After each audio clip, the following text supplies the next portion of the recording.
எல்லோருக்கும் வணக்கம். நம்ம இன்றைக்கி எதுக்காக இங்கே எல்லோரும் ஒன்று சேர்ந்துருக்கோன்னா, ஜனவரி 24 லேடி ஆண்டாள் ஆடிட்டோரியமில் பரத்வாஜ் சாருடைய 30 ஆண்டு பயணம் அதை கொண்டாடும் விதமாக ஒரு நிகழ்ச்சியை முதல் தடவையாக சென்னையில் நம்ம முயற்சி எடுத்து அதை நோக்கி பயணிக்கிறோம். அதனுடைய முன்னோட்டமாக தான் இன்றைக்கி உங்கள் எல்லாரையும் கூப்பிட்டுட்டு இதை அனௌன்ஸ் பண்ணணுன்றதுக்காக தான் நம்ம இங்கே எல்லோரும் ஒன்றா சேர்ந்துருக்கோம்.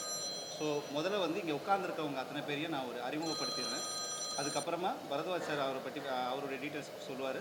அதுக்கப்புறம் ஒருத்தராக பேசி முடிச்சுட்டு நம்ம வைண்ட் அப் பண்ணிக்கலாம். சரிங்களா? So first and foremost I last Bharadwaj sir to start so that you can take it from.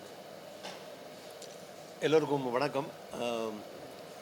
ரொம்ப ஒரு என்ன சொல்கிறது, கிரேட் மூமெண்ட் ஃபார் மீ. 30 ஆண்டுகளாக நான் தமிழ் திரைப்படங்களில் மொத்தத்தில் திரைப்படங்களில் இசையமைச்சிட்ருக்கேன். இப்போ எனக்கு ஒரு இந்த ஈவெண்ட் கம்பெனி, அதாவது tie up events and PR and Raga foundation, அவங்க என்னை அப்ரோச் பண்ணி சொன்னாங்க, இந்த மாதிரி நாங்கள் உங்களுக்கு ஒரு செலிப்ரேஷன் ப்ரோக்ராம் பண்ணணும். உண்மை சொல்லணும்னா நான் எத்தனையோ இப்போ நிகழ்ச்சி நடத்திருக்கோம். ஆனால் செலிப்ரேஷன் யாருமே பண்ணது கிடையாது. across various milestones like 25 years, 20 years, and I've given hits and all. But இந்த மாதிரி ஒரு செலிப்ரேஷன் அல்லது ஒரு என்ன சொல்கிறது, கொண்டாட்டத்தை நம்ம பண்ண செஞ்சது கிடையாது. ஸோ அந்த விதத்தில் எனக்கு ரொம்ப பெருமையாகவும் சந்தோஷமாக இருந்தது. Thank you sir, thank you sir for having done this, and also all the people involved in production, like the sponsors and people like that. I first of all wish to thank them, because it's not a ticketed program. It's everything is just done by them, you know. ரொம்ப ஒரு ஆச்சரியத்துக்கு இந்த ஒரு commercial டயத்தில் first of all எல்லோரும் எவ்வளோ சம்பாதிக்கலாங்கிற நிலைமையில் முதல் முறையாக first of all I really appreciate you for having done this, and it also gives me great motivation as a musician to have completed 30 years and achieved whatever little I have, you know. So the first of all I wish to I'm very really proud and happy about it. ரெண்டாவது இந்த 30 வருடங்களில் ஏகப்பட்ட அனுபவங்கள். You know, the initial period was a struggle, especially film industry is so competitive. So எல்லாத்துலேயுமே it's not only depends upon your talent, but on the timing, the association and the outcome of the movie results. இது எல்லாமே ஒரு மனிதனுக்கு அடுத்தடுத்த லெவலில் கொண்டு போகும். So I had to endure all these things over the period of 30 years. So அந்த ஜேர்னியில் there are many people who have contributed to my musical career. முதல்ல என்னை தேர்ந்தெடுத்த அந்த ப்ரொடியூசர் டைரக்டர், அவங்களுக்கு நான் முதல்ல ஞாபகம் வச்சுக்கணும். எனக்கு they the one who select you. அப்புறம் அவங்க அழகான டைரக்டர் அழகான கதை சொல்லி அந்த கதையில் மியூசிக் ஸ்கோப் இருக்கிற மாதிரி இருக்கணும். அப்புறம் அந்தந்த சிச்சுவேஷன்ஸ் அண்ட் அதுக்கு சப்போர்ட் பண்ணுற ப்ரொடக்ஷன் காஸ்ட் எல்லாம் பேர் பண்ணுறது.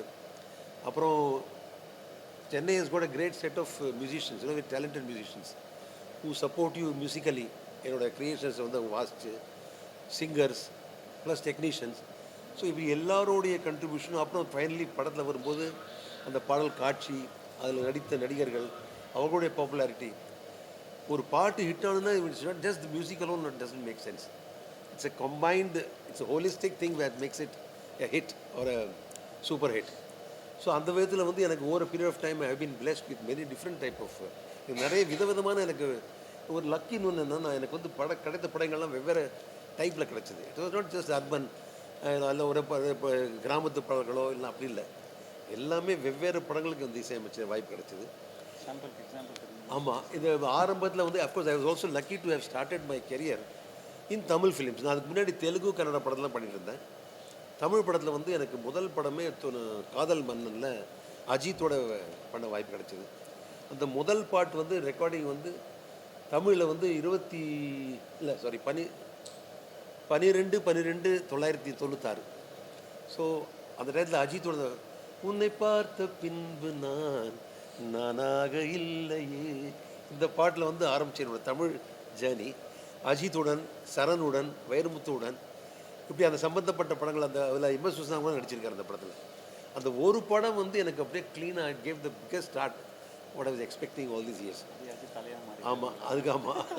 ஸோ அந்த படத்துலேருந்து அஜித்தோட காம்பினேஷன் எனக்கு ஒரு 6 படங்களுக்கு நான் இசையமைச்சிருக்கேன். முக்கியமாக அவருடைய அந்த வெவ்வேறு ஸ்டேஜஸில், அதாவது காதல் மன்னனில் was only he was only kind of a beginner or ஒரு லவ் ஒரு நெக்ஸ்ட் டோர் பாய் மாதிரி தான் அவர் நடிப்பார், அதாவது லவர் பாய் மாதிரி இருப்பார். ஆனால் அவருக்கு அடுத்த அமர்க்களம் படத்தில் வந்து we changed his position to, I mean director, he gave a different sort of picture to him. And எனக்கு வந்து அருமையான சுச்சுவேஷன்ஸ், சத்தம் இல்லாத தனிமை கேட்டேன், யுத்தம் இல்லாத உலகம் கேட்டேன், அப்படி அந்த பாட்டு. அதில் வந்து ரொம்ப ஷாலினி நடிச்சிருப்பாங்க. உன்னோடு வாழாத வாழ்வென்ன வாழ்வு என் உள்ளெஞ்சு சொல்கின்றது. அப்போ அந்த பாட்டில் அவங்க நிஜமாக அவங்க ரியல் லைஃப்லேருந்து லவ் பண்ணி நிஜ லைஃப்லேருந்து லவ் பண்ணி அதை கல்யாணம் பண்ணிட்டாங்க. அப்போ so real time do it நீங்கள் தான் கொடுத்தீங்க. ஸோ நான் வந்து பாட்டு மாத்திரம் இசைமைக்கல, கல்யாணமும் பண்ணி வச்சேன்னு சொல்லலாம். ஸோ அந்த மாதிரி ஒரு I had ton that as well. Then I did பார்த்தேன் ரசித்தேன், அஃப்கோர்ஸ் பிரசாந்த் சிம்ரனோட மிகப்பெரிய ஒரு லைலாவோட பெரிய ஹிட்டு. அப்புறம் ஐ டிட் ஜெமினி பண்ணேன், அது வந்து ஓ போடுவேன், what a big hit it was. So again that was again, so the luck was I could get different type of the ஓப்போடு became a very commercial hit, every world over it was a hit. உலகம் முழுக்க இந்த பாட்டு தெரியாத ஆளே இல்லாமல் இல்லை. So எனக்கு வந்து அப்போது நான் நிறைய கண்ட்ரீஸ்லாம் போய் அதோட ரீச் வந்து எனக்கு தெரிஞ்சது. அண்ட் தென் பாண்டவர் பூமி கேம். பாண்டவர் பூமியில் டக்குன்னு அது பார்த்தா ரூரல் பிக்சர், அவரவர் வாழ்க்கையில் ஆயிரம் மாற்றங்கள், அப்படியே ரூலுக்கு போயிடுச்சு. அதுக்கப்புறம் பார்த்தா வந்து டக்குன்னு திருப்பி வந்து வேறு என்ன படம் வந்தது, இல்லை அது அட்டகாசம் அடுத்த சேனல் இதோட. அதில் வந்து அதுக்குள்ளே வந்து he has become a big hero. அந்த நம்ம பார்த்த அஜித் வந்து டிரான்சிஷன் அப்படியே கொஞ்சம் வந்து அவருக்கு தலையில் பேர் வச்சுனாங்க. அப்போ அவருக்கு நான் வந்து இசையமைச்சேன், தலை போல வருமா, அவரோட ஆந்தம் ஆயிடுச்சு அது. ஸோ அவருக்கு ஒரு வித்தியாசமான பாட்டு. அதில் வந்து அவர் வந்து தூத்துக்குடியில் இருப்பார். தெற்கு சீமையில் என்ன பற்றி கேளு, தீபாவளின்னு ஒரு பாட்டு. ஸோ அது ரீரிலீஸில் கூட அந்த படம் இப்போ ரொம்ப பெரிய ஹிட் ஆச்சு கேள்விப்பட்டேன். So all these films happen one after the other. And not only one, இந்த ஒரு படத்தை எடுத்தீங்கன்னா 5 பாட்டு ஹிட் ஆகும். அது எனக்கு அந்த பெருமை வந்து டைரக்டருக்கும் சேரும். எனக்கு வந்து use to ensure that every kind of people were enjoy, people use to enjoy the programme. So அந்த மாதிரி எல்லா விதமான பாடல்களும் அந்த பாட்டு வந்து என்ஜாய் பண்ணுற மாதிரி ஒரு சுச்சுவேஷன் அமைஞ்சுது. அதுக்கப்புறம் வந்து அடுத்த படம் என்ன அப்படி சொல்ல வரலாம், ஒரு சீக்வன்ஸாக வரும்போது இது ஆட்டோகிராஃப் படம் வந்தது. ஆட்டோகிராஃப் பார்த்தா சேரன், அவரோட பாண்டவர் பூமி பண்ணி அடுத்த படம் சேரன் கூட பண்ணேன். அவர் பார்த்தா ஒரே மண் வாசனை, அப்படியே உருகி அது என்ன சொல்கிறது, ஓவராக ஃபீல் பண்ணுற ஒரு டேரக்டர். அவர் சென்டிமெண்டல் டேரக்டர். ஸோ அவர் வந்து சார் வந்து ஞாபகம் வருதேன்னு ஒரு பண்ணார். ஞாபகம் வருதே, in fact the title of the today's programme ஞாபகம் வருதேன்னு. அப்படியே அதுலேயும் முக்கியமாக எல்லாரும் என்ஜாய் பண்ணுற இடம் வந்து முதல் வகுப்பு எடுத்த மல்லிகா டீச்சர் ஞாபகம் வருது. ஸோ அப்படியே வாழ்க்கையில் ஒவ்வொரு முதல் நடந்த சம்பவத்தையும் என்லிஸ்ட் பண்ணுற ஒரு பாட்டு. அதுக்கப்புறம் பார்த்தா இன்னொரு படம் வந்து பூவேலின்னு படம் நடுவில் கேபி ஃபிலிம்ஸு. ஆமாம், ஒரு கவிதா லைக் ஃபர்ஸ்ட் பிக்சர். அவரோட காதல் மண் பார்த்து பாடினே அவர் he was the first one to give me a movie actually. Preview பார்க்கும்போது கேபி சார் படத்தை பார்த்துட்டு யார் மியூசிக் டேரக்டர் கேட்டார். இந்த பக்கத்தில் நிற்கிறது இவர் தான் சார், நீங்கள் அடுத்த படம் பண்ணுறீங்கன்னா உடனே he gave me பூவேலி. அதில் வந்து ஒரு பூ எழுதும் கவிதைன்னு ஒரு பாட்டு ரொம்ப நல்லாயிருக்கும். அதுலேயே வந்து இந்த கதை சொல்ல போகிறேன், விடுகதை சொல்ல போகிறேன். இன்னும் முக்கியமாக என்ன சொல்ல விரும்புகிறேன்னா, அப்புறம் ஆட்டோகிராஃப். ஆமாம் அதை முடிச்சிருந்தேன். அப்புறம் வந்து ஆட்டோகிராஃப் படத்தில் வந்து ஒவ்வொரு பூக்களுமே சொல்கிறதே, அந்த படத்தை பார்த்தீங்கன்னா ஒரு தன்னம்பிக்கை கொடுக்குற ஒரு பாட்டு. ஸோ இது நீங்கள் இப்போ யோசனை பண்ணி பார்த்தீங்கன்னா, அந்த டைரக்டர் வந்து அந்த சுச்சுவேஷன் சொல்ல போக அதுக்கு நான் கரெக்டாக மேட்ச் ஆகி ஃபிட் பண்ணி it's a kind of a combination. முக்கியமாக words also. And I was lucky to have worked with such great lyric writers. நான் வைரமுத்து சார் கூட 26 படம் பண்ணியிருக்கேன். அண்ட் 26 படமுமே வந்து 5 பாட்டு, ஒரு 130 பாட்டு வச்சுங்களேன், ஒரு 100 பாட்டாவது ஹிட்டாக இருக்கும். அதில் அந்த அளவுக்கு வேறு சக்ஸஸ்ஃபுல் காம்பினேஷன். அப்புறம் அதுக்கப்புறம் வந்து வசூல் ராஜா MBBS, கமல்ஹாசனுடைய வசூல் ராஜா MBBS வந்தது. அதில் வந்து இன்ட்ரெஸ்டிங் விஷயம் என்னென்னா வந்து அவருக்கு முதல்ல ஹீரோ இன்ட்ரொடக்ஷன். அதாவது அவர் வந்து காலேஜில் வந்து அவர் வந்து ஒழுங்காக பாஸ் பண்ணி வரமாட்டார், காப்பியெல்லாம் அடித்து ஏதோ will do some mischief and come to the. அப்போ அந்த முதல்ல ஒரு பாஸ் ஆகி வரும்போது அப்படி ஸ்டைலில் அந்த குண்டாஸ் கூட காலேஜுக்கு என்ட்ரி பண்ணுவார். அந்த இடத்துல வந்து கலக்க போவது யாரு நீ தான், அப்படியே அந்த இன்ட்ரெஸ்ட்டும் அந்த பாட்டும் சூப்பராக இருக்கும் அப்படியே பிக்சரில். அப்போ அது கரெக்டாக அந்த சுச்சுவேஷன் அமைஞ்சது. அதுலேயே அவர் ஆழ்வார்பேட்டை இருந்தாரோடனே ஆழ்வார்பேட்டை ஆண்டவா அப்படின்னு அந்த பாட்டு. அப்புறம் 10 நம்பர் 1 சொல்லு. முக்கியமாக சிரிச்சு சிரிச்சு வந்தா சீனா தானா டோய், அது வேற ஒரு பக்கம் குத்துப்பாட்டு. காடு திறந்தே காடு திறந்தே கிடக்கின்றது, அப்படியே பாட்டு. இப்போ நீங்கள் பார்த்தீங்கன்னா வெவ்வேறு ஸ்டைலில் அதுக்கப்புறம் வந்து ஐயா படம் வந்து நம்ம இப்போ நான் வந்து தென்காசி மாவட்டத்தில் இருக்கேன் இப்போ. ஸோ தென்காசி மாவட்டத்தில் உள்ள ஒரு படத்துலேயே வந்து அந்த படம் ஐயா எடுத்து சரத்குமார் நடித்தார். நயன்தாரோட ஃபர்ஸ்ட் பிக்சர் அது. ஸோ அதில் ஒரு வார்த்தை கேட்க ஒரு வருஷம் காத்திருந்து, அப்படியே அந்த பாட்டு வந்து சார் எனக்கு வந்து லைஃப்பில் வந்து எல்லா இந்த பஸ்ஸுகள்லாம் வரும். எனக்கு அந்த பிக் ஃபேனாக இளையராஜ். அவரோட பாட்டெலாம் பஸ்ஸில் கேட்கும். நம்ம பாட்டு எப்படி கேட்கும் நான் முறால எனக்கு ஒரு ஆசை இருந்துச்சு. அந்த ஆசையை தீர்த்து வச்ச பாட்டு தான் இந்த ஒரு வார்த்தை கேட்க ஒரு வருஷம் காத்திருந்தேன். அதுலேயே இன்னொரு பாட்டு வரும், ஐயா தோர நீ பல்லாண்டு வாழணும் ஐயா தோர. இப்பவுமே அந்த நம்ம கிராமப்புறங்களில் ஒரு பெரிய மனுஷன் வரான்னு அந்த பாட்டு தான் போடுறாங்க. ஸோ அதனால் ஒரு எதை சொல்ல விஷயம் விரும்புன்னா, படத்தை நாங்கள் என்ன பாட்டு பிடிச்சாலும் என்னுடைய லக் என்னென்னா, படத்தை தாண்டி outside the cinema halls, probably one of the few music directors who had the chance to get his songs played everywhere. வெறும் சினிமாவில் மாத்திரம் பாடி அந்த காட்சியை மாத்திரம் பாடி ரசிக்கிறத விட்டுட்டு தன்னோட வாழ்க்கையோடு எடுத்து பார்க்கும்போது ஆமாம், I was able to one of the successful, I mean lucky people to have got such chances. Cinema படம் மாத்திரம் இல்லை, வாழ்க்கையிலே உங்களுக்கு தோழா தோழா தோள்கோடு கொஞ்சம் சாஞ்சுக்கணும், ரொம்ப அழகான ஒரு நட்பை பற்றி ஒரு சொல்கிற ஒரு பாட்டு. ஒவ்வொரு பூக்களுமே இஸ் எ டெக்ஸ்ட் புக். ஆமாம், அதே மாதிரி ஒவ்வொரு பூக்களுமே ஆட்டோகிராஃபில் வந்து மதுரை காமராஜ் யூனிவர்சிட்டியில் புக்கில் ரிலீஸ் பண்ணியிருக்காங்க, அதாவது டெக்ஸ்ட் புக்கில். ஸோ அதே மாதிரி அதாவது I was lucky to extreme all kind of songs. இப்போ அந்த மாதிரி இத்தனை பாட்டு பண்ண டயத்தில் மெனி இயர்ஸ் திருட்டு பயல் ஒரு படம் வந்து தையத்தா தையத்தா தையத்தா ஒரு அருமையான ஒரு கிளாசிக்கல் சாங் வந்து சாருகேஸ்வராக இருக்கும். ஸோ எனக்கு வந்து அதில் வந்து இன்னொரு பாட்டு, பொய் சொல்ல போகிறேன் நீ ரொம்ப அழகி அப்படின்னு ரொம்ப ஒரு அந்த திருடனை பற்றி சொல்லுவார், அழகாக இருக்கும் அந்த பாட்டு. இப்படி எல்லா பாட்டும் பண்ண நான் வந்து சில காலமாக வந்து இங்கே வந்து இந்த ஸ்டேஜில் வரவே இல்லை. அங்கே தான் இப்போ மெயின் பாயிண்ட் வரோம். இப்போ தான் நீங்கள் இப்போ ஆல்மோஸ்ட் எல்லா பாயிண்ட்டுமே உங்களுக்கு தெரிஞ்சிருக்கும். இந்த ப்ராசஸில் நான் வந்து எல்லா பெரிய ஹீரோவுக்கும் மியூசிக் பண்ணியிருக்கேன். அவங்களுடைய லைஃப்பில் வந்து முக்கியமான ஒரு, இப்போது எந்த ஹீரோவும் எடுத்துங்க, அந்த நான் இசையமைச்ச ஹீரோட அவருடைய டாப் 10 படத்தில் என்னோடய பாட்டு வந்துடும் சார், என்னோடய படம் வந்துடும். அதே மாதிரி எல்லா பாடகரும், நீங்கள் எஸ்பி பாலசுப்ரமணியம், சுதாஸ், சித்ரா, சுஜாதா, அந்த காலத்தில் யாரெல்லாம் வச்சு ஸ்ரீனிவாஸ், அனுராதா ஸ்ரீராம், எல்லா சிங்கரும் எடுங்க, அவங்களுடைய லைஃப்பில் 10 பாட்டில் என்னோடய பாட்டு வச்சு வரும். வேரியஸ் டைம் இருக்குதில்ல. ஸோ இப்படிலாம் நான் செஞ்ச ஒரு ஆள் வந்து திடீர்னு பார்த்தா ஒருத்தருமே இங்கே ஒருத்தர் நமக்கு இந்த வந்து நம்ம மறந்துட்டாங்களா நான் இல்லையா தெரில. அங்கே தான் வந்து இப்போது இந்த நிகழ்ச்சி வர்றது. இப்போ இவ்வளவு செஞ்ச ஒரு ஆள் வந்து நிறைய பேருக்கு உண்மை சொல்லலாம் சார், நிறைய பேருக்கு என்னோடய பேர் தெரியும், ஆனால் நான் எப்படி இருக்கிற கூட தெரியாது. நிறைய பேருக்கு என்னோடய பாட்டு பண்ணிருக்கேன்னு தெரியும், ஆனால் நான் தான் பண்ணிருக்கேன் தெரியாது. ஸோ இந்த மாதிரி பல பிரச்சனை இருந்தது என்னோடய லைஃப்பில். அதை ஒரே நிமிஷத்தில் ஒரு நொடியில் நீங்கள் சரி பண்ணி விட்டாங்க. ஆனால் there's always saying no, everything comes at the right time. So probably I have to wait for all these days. Now since I have come, I will be doing lot of shows, especially இந்த shows தானே இப்போ காலங்கள் வந்து. So அந்த shows பண்ணுறதுக்கு வந்து இது மிகப்பெரிய ஒரு ஓப்பனிங் ஆக்டாக இருக்கும்னு நினைக்கிறேன் நான்.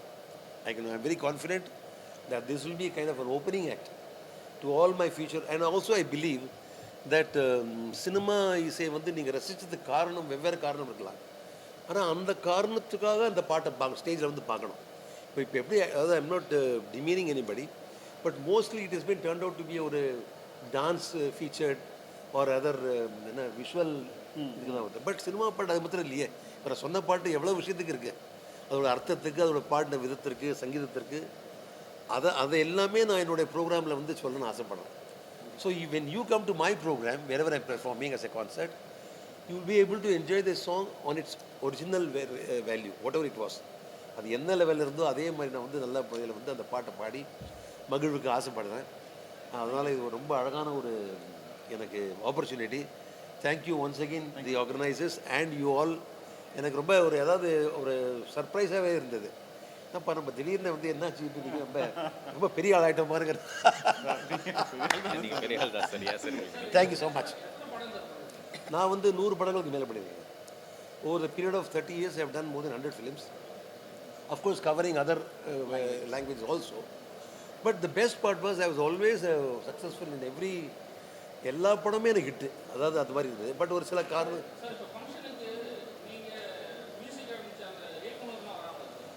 கம்மிங் டு நவ் இந்த ப்ரோக்ராம் எப்படி இருக்க போது நான் உங்களுக்கு கேட்டேன். உங்களுக்கு யாரெல்லாம் வருவாங்க என்ன பண்ணணும் அப்படின்ட்டு. அப்போ அவங்க சொன்னாங்க இது வந்து இந்த பட சம்பந்தப்பட்ட எல்லாருமே தயாரிப்பாளர்கள், இயக்குனர்கள், அப்புறம் பாடகர்கள், அப்புறம் வந்து டெக்னீஷியன்ஸ், நடிகர்கள், நடிகைகள், even there actually I have lot of support base from the side actors also, comedians also. I have made நான் வந்து வடிவேல் சாரை வந்து பாட வச்சுருக்கேன். அது மாதிரி சார்லி சாரை பாட வச்சுருக்கேன். So they also contribute to the movie no. So musical I have done work with them. So there also expected. இந்த மாதிரி எல்லாருமே அதே மாதிரி technicians and musicians and general my so called well விஷஸ் அண்ட் ஃபேன்ஸ். ஸோ அதாவது எனக்கு வந்து ஆசை என்னென்னா நான் நடித்த எல்லா டேரக்டர் எல்லாத்தையும் கூப்பிட போகிறேன். அது அன்றைக்கி அவைலபிளாக இருக்கணும். அண்ட் ஆல்சோ தேர் அவைலபிலிட்டி நிச்சயம் வருவாங்க. எனக்கு so far I had excellent relationship also. என்னை பொறுத்த வரைக்கும் இப்போ இனிதான் சொல்ல போகிறேன். ராத்திரி ஃபோன் பண்ணுங்க சார். ஆமாங்க எனக்கு சார் 2 முறை கிடச்சிது விஜய் சார் கூட பண்ணுறது. ரஜினி சார் கூட பண்ணுறதுக்கு ஒன்று இருந்துச்சு. நான் வந்து இவங்க தவிர மற்ற எல்லாத்துலேயும் விஜயகாந்த் சார், கார்த்திக் எல்லாம் கூடயும் பண்ணியிருக்கேன். ஆனால் இது வந்து 2 முறை அது வந்து ஏதோ அந்த நடக்கலை சார். நான் கொடுத்து வைக்கல.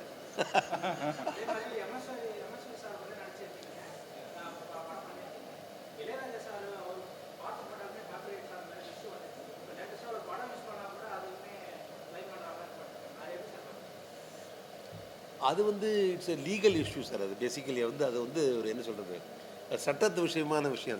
அது வந்து நம்ம அபிப்பிராயம் சொல்ல முடியாது. பொதுவாக ஒரு இசையமைப்பாளருக்கு வந்து அவர் பாடின பாடல்கள் வந்து வெளியில் எங்கேயாவது பாடினா அதுக்கு வந்து ஒரு ராயல்ட்டின்னு ஒன்று வரும். இங்கெல்லாம் வருது. For example I member of IPRS. So we get royalties. அவர் என்ன பண்ணாருன்னா இளையராஜா சார் இப்போ இந்த IPRSங்கிற அந்த கூட்டமைப்பிலேருந்து வெளியில் வந்துட்டார். அவர் தனியே ஒரு லாயரை வச்சுன்னு எல்லா தன்னோட கேஸ் எல்லாம் தனியாக டீல் பண்ணுறாரு.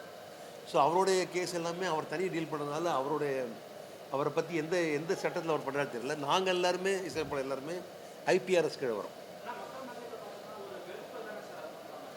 அது நான் என்ன சொல்கிறது, எனக்கு பிரச்சனையே இல்லை. எனக்கு ரைட்ஸ் வந்துடுமே. எனக்கு எப்படி தான் ரைட்ஸ் வந்துடும். அதாவது எந்த படத்தில் வந்தாலுமே அது ஆப்வியஸ்லி அதாவது அது ஒரு ப்ரொசீஜர் இருக்குது முதல்ல. அதாவது யாருமே ஒரு பாடல் கேட்கணும்னா வந்து they have to ask for it. சும்மா எடுக்கிறது தப்பு இல்லை. அது ஜென்ரலாகவே ஒரு பொருளை எடுக்கிறதே தப்பு தானே. ஸோ இன்னொருத்தர் இசையமைத்த ஒரு பாடல் எடுக்கிற போது அவங்க அதை கேட்கணும். அதுக்கு அந்த அந்த சட்டத்தில் என்னெல்லாம் இருக்கோ அந்த ரூல்ஸ் என்ன அதுக்கு எல்லாமே இட்ஸ் ப்ராப்பர்லி ஃப்ரேம்டு. அது பண்ணி எடுக்கலாமே, தப்பு கிடையாது. நான் யாரை என்னையா கூப்பிடுங்க.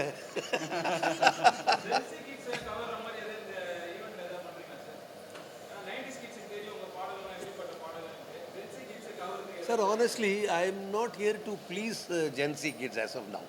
This is not a concert, this is a celebration.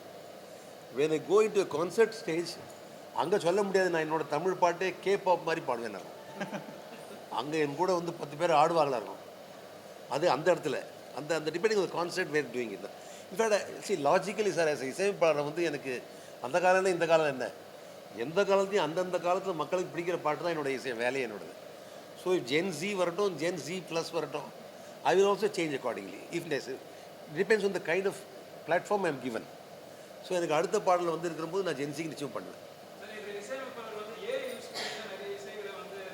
ஆமாம் வந்து நிஜமாகவே நானே டெஸ்ட் பண்ணி பார்த்தேன். அப்படியே போட்டோடனே டப்புன்னு ஒரு 10 செகண்டுக்குள்ளே 2 பாட்டு கொடுக்குது.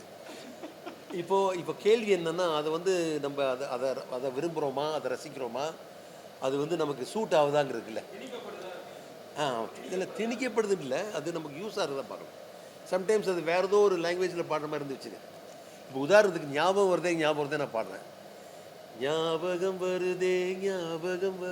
இப்போ இப்படி சொன்னால் உங்களுக்கு ஞாபகம் வர மாதிரி இருக்குது. இதே நான் மாற்றி பாடுறேன் பாருங்க. ஞாபகம் வருது ஞாபகம் வருது ஞாபகம் வருது இப்படின்னா என்ன தெரியுது உங்களுக்கு? ஏதோ சொல்லி வேறு ஏதோ குத்துப்பாட்டு மாதிரி ஆயிடுச்சு. அதனால் அதை புரிஞ்சுக்கிட்டு உணர்வுகளை புரிஞ்சுக்கிட்டு அது பண்ண எடுத்துக்கலாம் அதுலேருந்து. பட் ஐ டோன்ட் நோ எல்லாரும் சி. ஆனால் மிகப்பெரிய ஒரு தாக்கம் இருக்குது.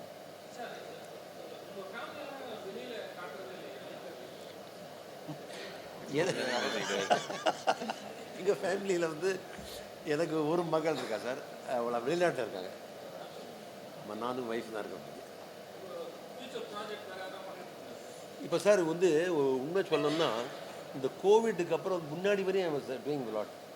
கோவிட்டுக்கு அப்புறம் வந்து நான் வந்து there was some personal problem changes. ஆனால் இப்போ வந்து ஏகப்பட்ட என்கொயரி வருது சார். ஏகப்பட்ட enquiries are there. People suddenly looking for like me for work. So obviously I'm a musician, I'm a train musician. அதுக்கு சரியாக வாய்ப்பு கிடச்சி அதுக்கு வந்து நிச்சயம் பண்ணணும். இனிமேல் 2-3 பைப்பில் கூட இருக்குது.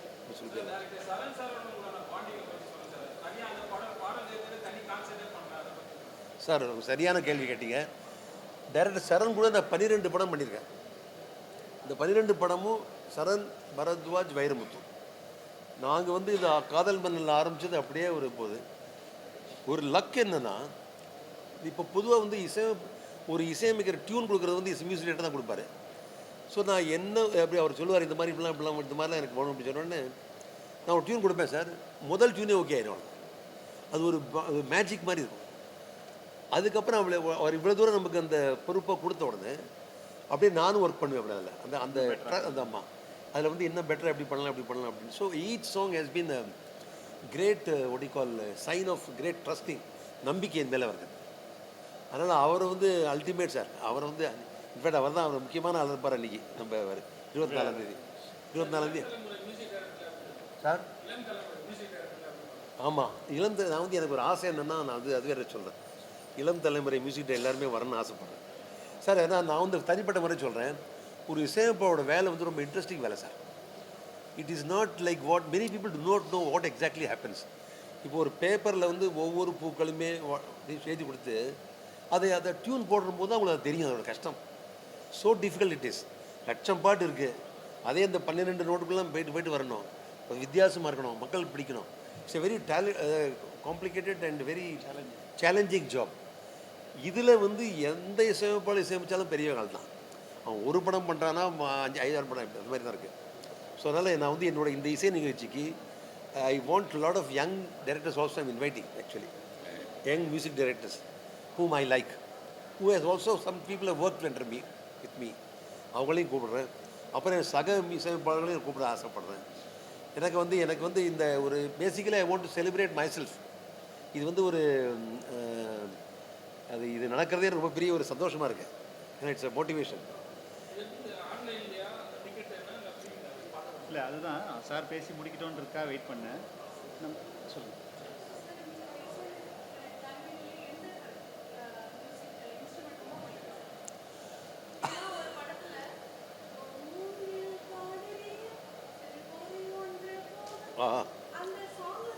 Flute correct. ரொம்ப அழகாக கரெக்டாக பாயிண்ட்டை பிடிச்சாங்க அவங்க. எப்படின்னா டைரக்டர் சரண் சொன்னார், நாங்கள் வந்து கர்நாடகாவில் வந்து அகும்பேங்கிற இடத்துல வந்து we are going to shoot this song. And அங்கே பார்த்தீங்கன்னா ஃபுல்லாக அந்த மூங்கில் தான் இருக்கும். நீங்கள் பார்த்தீங்கன்னா ஸோ அந்த பாட்டுலேயுமே ஒரு வண்டு வந்து ஒரு இப்படி போய் டக்கு ஒரு இடத்துக்குள்ளே போகும்.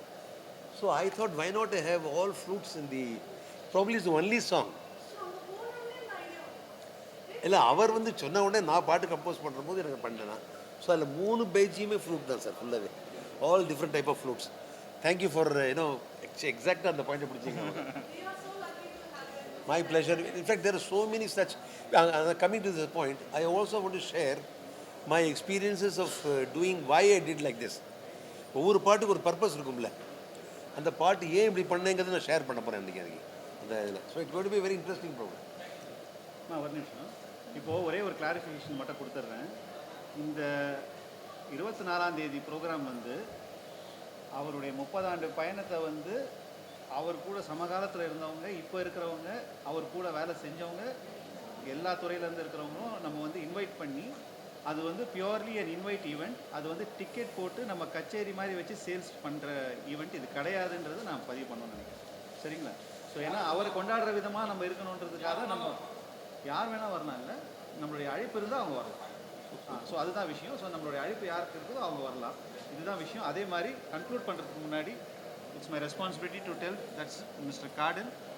So he takes care of the entire production of this entire event, and Mr. Anand Saira, he is the executive committee member for this entire event, and Gopikrishnan sir obviously from Raga Dreamworks.